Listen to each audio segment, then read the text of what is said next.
Hey friends, welcome to the Johnson City Living Podcast, where we learn about the people, places, events, and flavors that make Johnson City just a lovely place to live. I'm your host, Colin Johnson, with the Colin and Carly Group and Keller Williams Realty. If you're interested in buying or selling a home in the area, or if you're looking at investing in a rental property, give us a call at 423-930-8003, and we will look forward to helping you. Now, let's get to today's episode.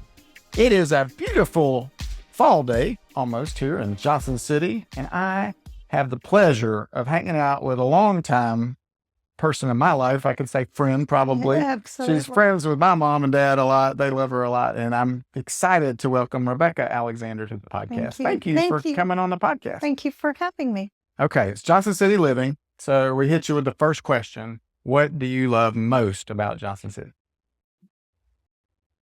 Well, besides the beautiful mountains, I love the people. I love the people's hearts here. I love the hospitality here. I think it goes back to us being part of the Bible Belt of the South, and our roots are spiritual, and they're warm, and they're loving and kind, which is what Jesus would want us to be. Yeah, I think number one answer is the people, and number two is the mountain. So you hit it. Oh, really? Right. Oh, yeah. Over and over and That's over. interesting. Yeah. And we get some other ones. Some people like hiking and that kind of thing. So they're like, oh, we like hiking. And Right. the seasons, weather's a big 4 one seasons, too. So we got 4 seasons, but mainly our people are just awesome. And you're a big part of that. Oh, well, thank you. So you're a state representative for I Tennessee, am. District 7. That's pretty exciting. Well, it was not what I expected to be doing in my retirement. How long ago were you elected? I've served 4 years. I was going to say, it's been a little bit. So I was elected in 2020, November, first November, I guess it'd be 2020. Oh, Yeah. yes, 2020. So anyway, but 4 years, and I've learned a lot, and I've really enjoyed serving our community. And when people ask me, do you like it? Do you like what you do? I like helping people. Yeah, same. I love seeing our community get money that we've never gotten before. That thrills my heart. I like helping people get their unemployment, or get their disability, Yeah. or if they've got a problem with an insurance, or they have a problem with a foster child, or, I love, getting some help and doing those kind of things. We're helping give my niece an award for being Yeah, that's pretty an special All-American day. girl. I think it's cool. It's got to be a lot of fun. Tell me, the life of a state representative, because you're in session Yes. for a couple of months out of the year, right? We're in session from January to May. Okay. So I leave home Yeah. on Sunday night, because lots of times I have meetings Monday mornings, and I drive to Nashville, and I'm there until Thursday night, and I drive home on Thursday nights. So January to May, I have my weekends here. Gotcha. And that's pretty much it. And as far as Probably not just travel, Yeah. and then when we're not in session, which is like right now, I'm in meetings a lot, with city government, Mhm. or with the county, or today I presented a proclamation to A.O. Smith, who are celebrating 150 years. That's awesome. So I give you a water heater on the way. yeah, I would like to. Yeah, I told him, I said, thanks to you all. There's like 1,000 employees at this event. Isn't that amazing? I got a hot shower today. Yes. Yeah. So A.O. Smith, the employees, 1,200 people Isn't that amazing? in the manufacturing in that area. That's really wonderful for our area. And people don't realize that. Yeah, we're one of the biggest water heater producers in the Yes, country. in the country. And today we honored 2 people who had worked for 51 years. That's the beauty also of Northeast Tennessee, is that we have great work ethic. Yeah. So somebody that has been employed by the same company for 51 years, That's pretty remarkable. Yes. And that means A.O. Smith's doing something right. Mm-hmm. And that means the people have great work ethic here. Yeah, that's right. Which is very important when we start trying to recruit businesses to this area. Everybody wants to know, how's your workforce? Mm-hmm. And so that's very important. Yeah, I think we have a great workforce. We have a great body of people that are hard workers. And historically, we've been hard workers as well. Because we started out as more of an agricultural area. And as somebody who grew up on a farm, you had a little farm life growing up. Yes, and my dad taught us good work ethic immediately. Yeah.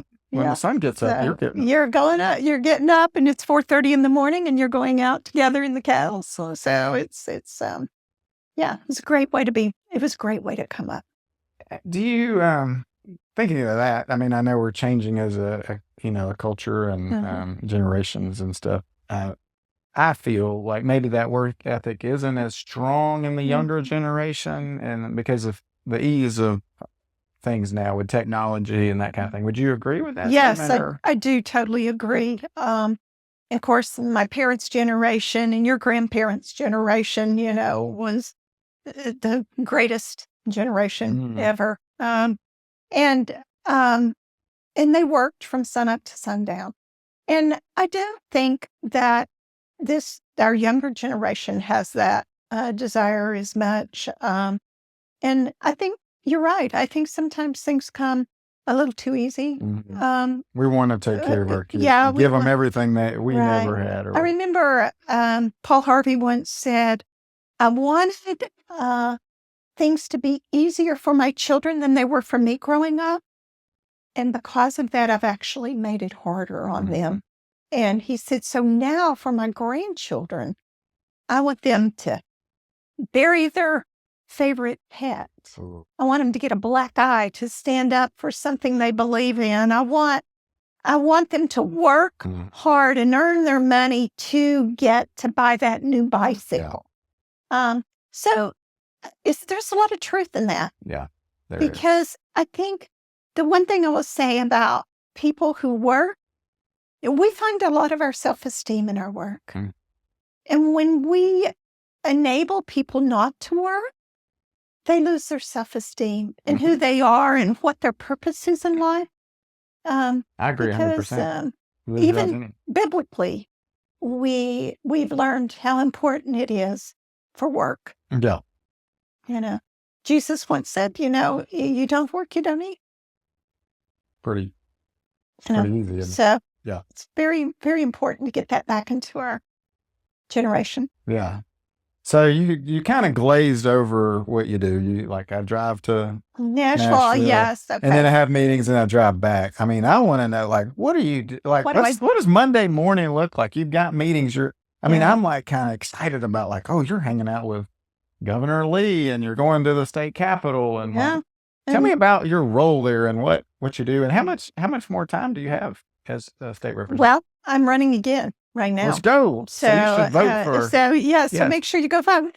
But my day, lots of times I will have meetings every 15 minutes. Oh, I like that. So I like that. And you like it when it's somebody else's life. Because you're constantly changing your thought. I'll have somebody coming in and saying, I want you to think about this. Right. If you're writing this bill, or somebody coming in and saying, I want to meet with you about your bill. I don't like that, or so you've got constantly people coming into your office and and then you've got people from your area coming in. So I'll look up and I might have 6 firefighters standing at my door, which I love. Or I might have all the real estate agents or the home builders, for example, or and everybody wants to have some time with you. And then we go on the House floor on Monday nights. Okay. And then on Tuesday, Wednesday, and Wednesday, we're in committee meetings. Okay. Currently, I'm on Commerce. Commerce Committee? What Commerce Committee. What do they cover? Everything to do with business. Okay. And then I'm also on public service. I'm on state gov. I'm on city and county. I'm on local government. I'm on business and utilities sub, which is business and utilities is a sub of commerce. Okay. So that's about broadband and, what's going on with TVA and everything to do with electricity and power Utilities. and, Yeah. Mhm. And so those are the committees that I'm on right now. That changes. The Speaker of the House changes that. Oh, okay. And he could leave me on. That's what I've been on for a while, but he could leave me on, or he could decide to pull me out of state gov, for example, and put me in education. Okay. It's their choice, and he's trying to get a mix on that committee of people that have knowledge, of people that have good common sense, of people, so he's trying to come up with the right fit for a committee. Who is our Speaker of the House currently? Cameron Sexton. Cameron Sexton. He's a local guy, isn't he? He's what? Is he from our... He's from Crossville. Okay. I've heard that name, and I thought he was a little more local. Yeah, so Crossville. So 15-minute meetings, which I said I like because I think there's a lot of, hey, what'd you do this weekend? There's a lot of hoopla, just wasted time. Yeah. So 15 minutes, you're like, hey, we in here. And you probably have some people that have helped coach them a little bit. Yeah. Well, and usually it's lobbyists, and they're bringing in their client, and their client has an issue, or they're wanting to say what they want. Yeah. What they are against. Bills that are coming down. And that all happens usually around sometime in February, because bills all get filed in January. Okay. So let's make a bill.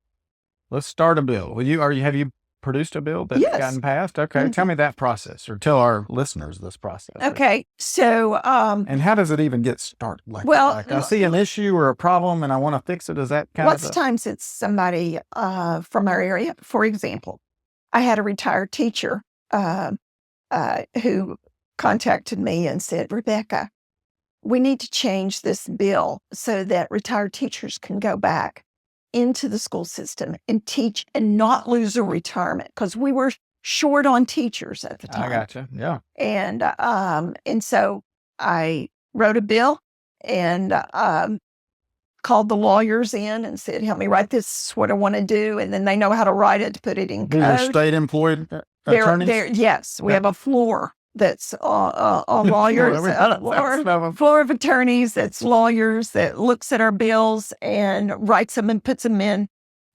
a legal format that would go into state code. Gotcha. And then I take that bill, it has a number on it, for example, and then that gets filed. And then everybody that sees that file comes to my office and says, okay, so what are you doing with that bill? Now, what do you want to do with that? What's your intention? Why do you think this is going good? But this is what I have a concern on. Do you go to other people's offices and say, hey, this is my bill and I need you to vote? I do. Okay. When I get ready to present it. Gotcha. It'll go in front of a committee. Okay. And depending on what the bill is in regards to, for example, that particular bill went in front of the education committee. Yeah. That makes sense. And so what I would do is I would go to every member on that education committee and say, this is a bill I'd like to run. Right. This is why I'm wanting to run it. Came from someone in my district. This is what I'm looking at. And that one seems like a pretty easy one to get. Yes. And we were able to get that one through. Yes. They don't always work that easy. But we sometimes you run a bill a couple times before you can get it through. Gotcha. I've had a lot of success with my bills, and but I don't carry anything I'm not passionate about. And if you're passionate about something, you can easily sell it to somebody. For sure. Yeah. If you don't believe in it, who's going to believe in it? Because you're passionate about what you do in sales, same way. Yeah. I love helping people find a house. And so when I find the right house, you get excited about it. And they get excited about it. And that's how it works. So you pass it, but it's got to pass 3 times. Gotcha. So it's got to go through 3 readings. Three committees, and then it goes to the House floor. Okay. And then you've got to get it passed on the House floor. So that's where you do a little lobbying. Right. And you have to work your bills, because not everybody has heard your bill. So you want them to be prepared when you get to the House floor with that bill, that they're not going to slam it and, take it out from under you. Right. And I guess if it's funded through other, I could see there's a play for funding, and if it's like, oh, we're going to need money for this to do this, which yours didn't sound like it needed any. Yeah, but but it had a very it had a fiscal note on it. So the state, the Treasury, I worked with the Treasury on that. Let's come up with something that you all can live with and that these teachers can live with, and we can get teachers back in the classroom. Help the kids. And help their kids. Because there are some teachers, this particular teacher, it was a phenomenal math teacher. And so there's some specialties that we sometimes need to hang on to those really good teachers if we can. Yeah. Yeah. What's the learning curve like? I mean, it was huge. I'm sure that would be like for the first year, just probably sitting there. Yes. Because I had not been in public office. I'd never been a commissioner. I'd never been a mayor or anything like that. It was a huge learning curve. You feel like you're drinking from a fire hydrant. It was so hard to process it all at first. But, you get through those first few weeks and you go, okay, I get this. Okay. I understand who that is and how that works. And you have a lot of people that want to help you be successful. And when you're down there. And so the key is hooking up to the right people. Gotcha. And, aligning yourself with good people that are smart, that been there a while, that know the ropes, and they kind of help you walk through it. Gotcha. Yeah. And so you're running again for another 4-year term? No, it's just 2-year terms. So 2-year terms. So you basically get into office and you got to start running again. Gotcha. How do you feel about term limits? I would like to see term limits as far as, here's what I think would be great. And I wish this for DC as well. Same. This is why I asked the question. Yeah. I was leading. I would like to see us get to 4-year terms. Okay. And then maybe limit those terms. Kind of like the president. Yeah. So 4-year terms, what happens in Washington and here is they just get to DC and they're already thinking about the next term. And what we want them there is to get to DC and be thinking about what they can do for Washington County. 100%. What they can do for Tennessee. Yeah.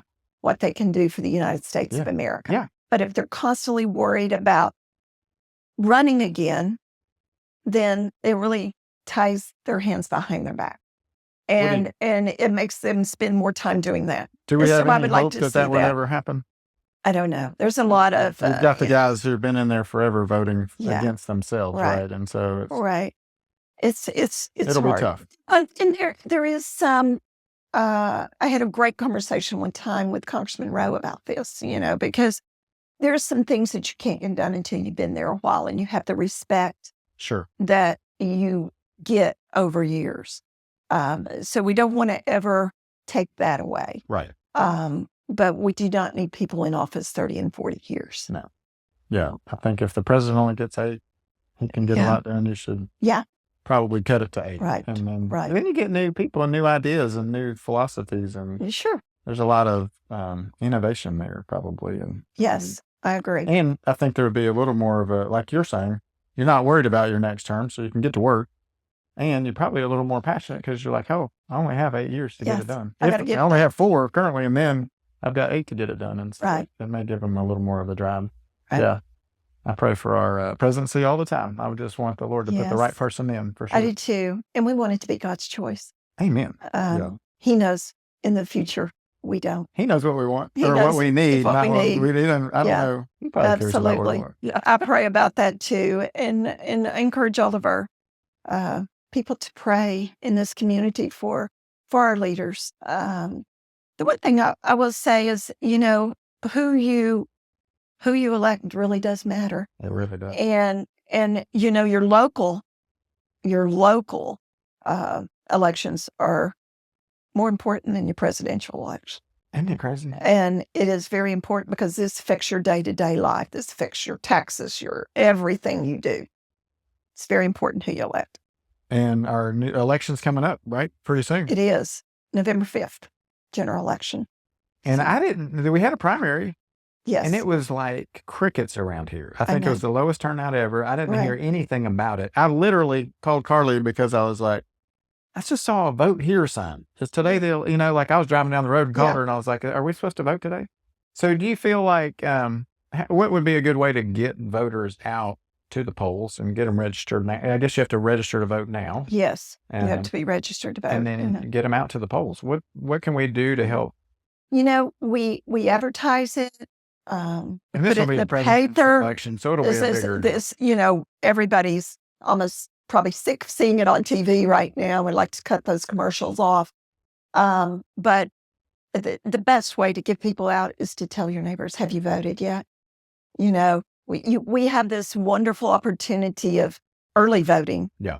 That you got 3 locations you can go to. And then you have the day of. Did that just open? That will open up October 16th. 16th. Okay. Is when that starts. Gotcha. And so we have, we just need to get people tell people the importance of voting. I once heard recently from the last primary that if you took a church of 100 people, only 12 of them voted. Isn't that crazy? Yeah. And what do you tell the guy who's sitting there going, it doesn't matter? It doesn't matter. My vote doesn't count. Oh, it does count, because if you don't vote, you voted the other way. And your vote does matter. And if you want to have an impact on your future, you will vote. Yeah, I agree. Because 100%. every vote matters. I don't think we've missed one in the last 20 years. I mean, maybe longer than that. Maybe when I was in college. Yeah, you might have. I was more worried about. Yeah, am I worried about other things, Rebecca? Other things we'll say? Might have been. Tell me a little bit about how you integrate your faith in your role, because I know you're a huge believer and you love the Lord. And absolutely. So how does that play out as a state representative for you? Because I know it can. From what it seems to be, everybody believes that there's this huge separation of church and state. And when it all started, it wasn't supposed to be like that, I don't think. No. And I don't think our founding fathers meant for it to be like that. Not when they're saying, God, we trust on a lot of documents. Everything. And a dollar. And, they prayed before everything they did. I start out every day on my knees, literally. Same. Praying. Yeah. God, please help me. Help me have the wisdom to guide our community. Help me to know what they want. Help me to stand up for what you want me to stand up for.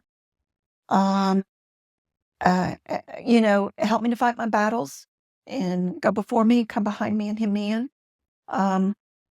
And so I pray every morning that. I pray every night, Lord, please, I hope, I honored you today.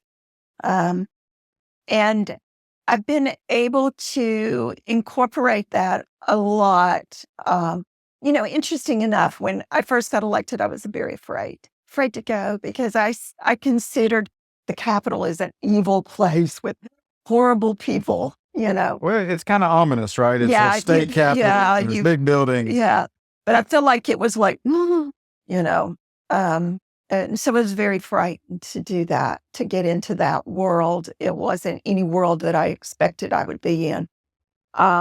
So in that, saying that, when I got there, I learned there is a lot of great Christian people down there too, that loved their community, wanted the best, wanted what God wanted.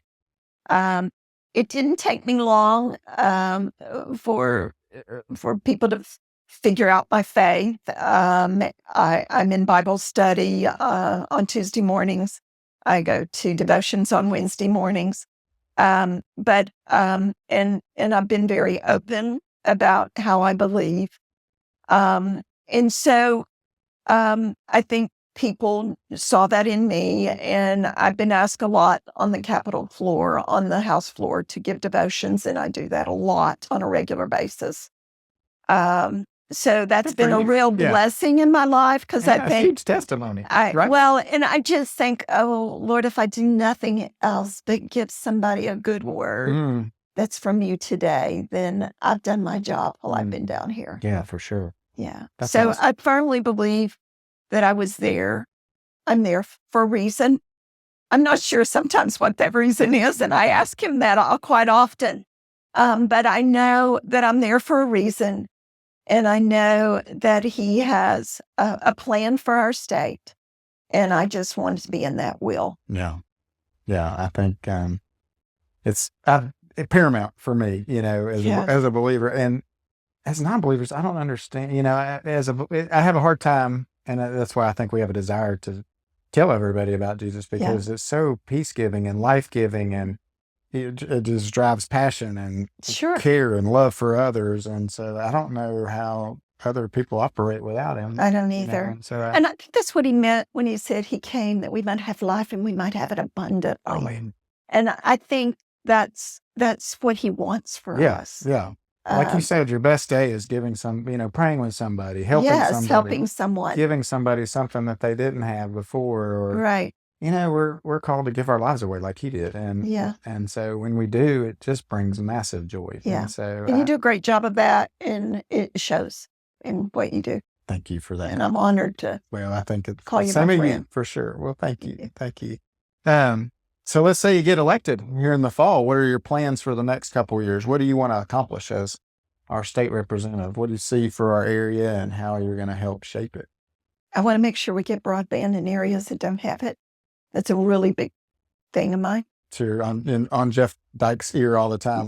Jeff Dyke's ear all the time. Let's go, Jeff. Let's run some fiber. And he's on my ear wanting those grants. So it's a good mix. It's a good mix. He is such a good guy. He is a great guy, and very much a believer. Yes.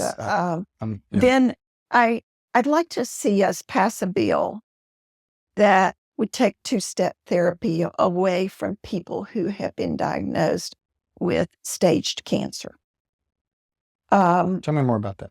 Well, when you have been diagnosed with stage cancer, sometimes the oncologist's hands are tied in what drugs they can prescribe. Really? Because the pharmacy and big pharma would like them to use certain drugs. And sometimes there's something newer out there that they know could really, maybe someone with stage 1 cancer could protect them from getting to a stage 3. But they got to try this other drug for like 30 days until they say, okay, that one didn't work. Who's making that happen? You're saying big pharma. And insurance companies and pharma. They're driving that. And so I'd like to see us get to that place. I proposed that bill last year. Okay. And the Senate didn't have the stomach to take it up. They just weren't ready to do it. And so I've got to do some more work. I go back, I plead, I beg, listen to this story. And I give them, really good stories from oncologists and what they're dealing with and how many lives more we can save. We keep going back to that over and over again. It's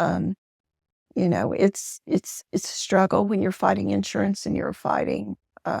Yeah, I think we're all are getting, as a country, I think we're all probably getting tired of insurance. It's a necessary thing for sure, but yet the profit margins that they're, making is just ridiculous. And people pay a lot of money for insurance. And when you have a diagnosis of cancer, you should be able to get the drug you need. 100%. And so that's my argument on that. So I'm going to go back to the drawing table on that one.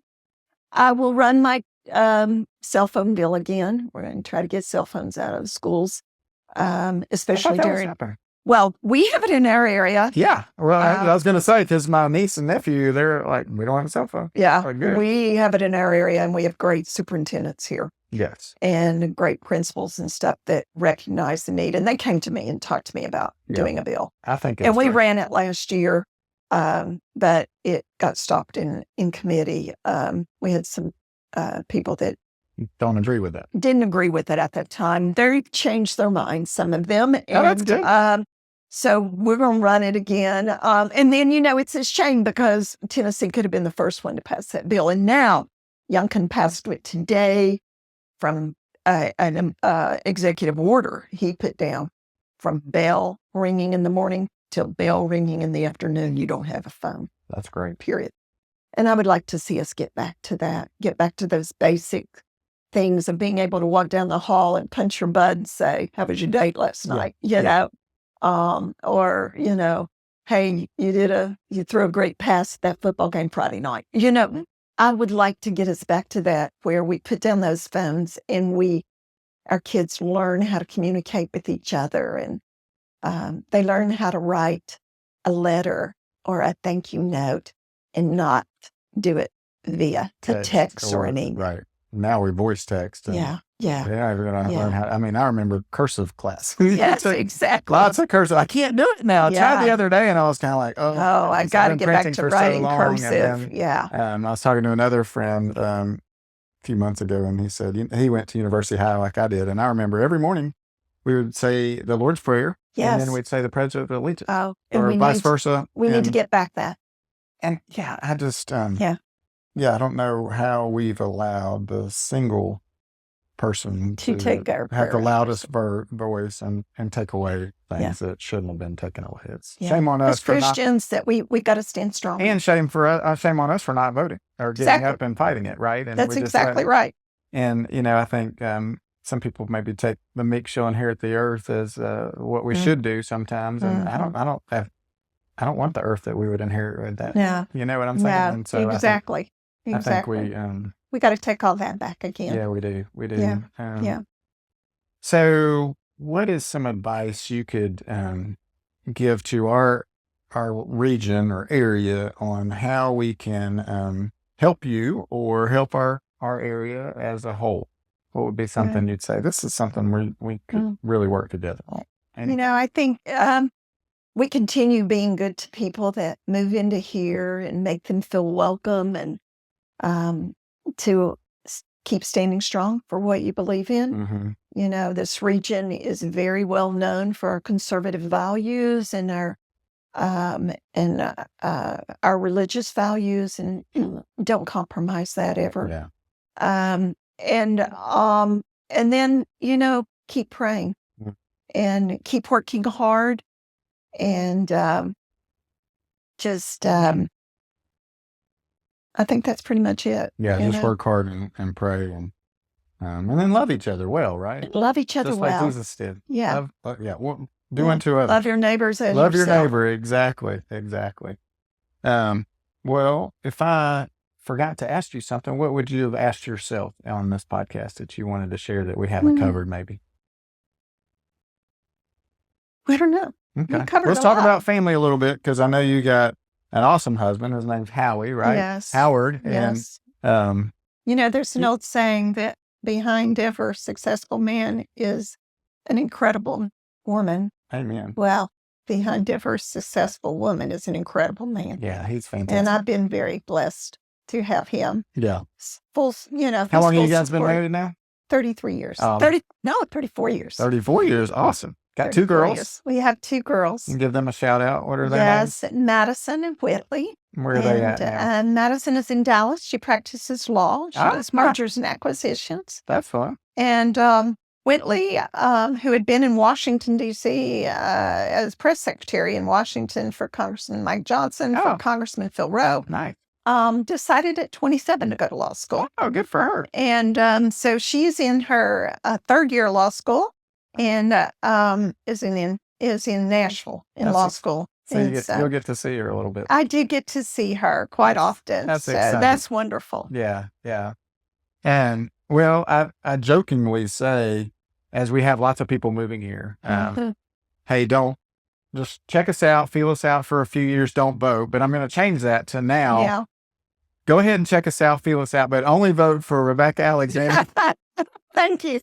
And that's the only vote you can do, because I think a lot of people want to come and change they come in and they're like, oh, we can make it better. Yeah. Well, we want people to come. We want innovation. We want that. But I feel like the Lord is calling a lot of people here, and I think it's going to be interesting to see how we impact them and they impact us. But I think it's going to be a great marriage of ideas, and it can be just awesome. It is a really exciting time in our state. It really is. We are growing like crazy. Like crazy. What kind of stats over the last 4 years? How many people have been moving to Upper East Tennessee? Do you have any numbers? But I know that Washington County has grown more than anyone.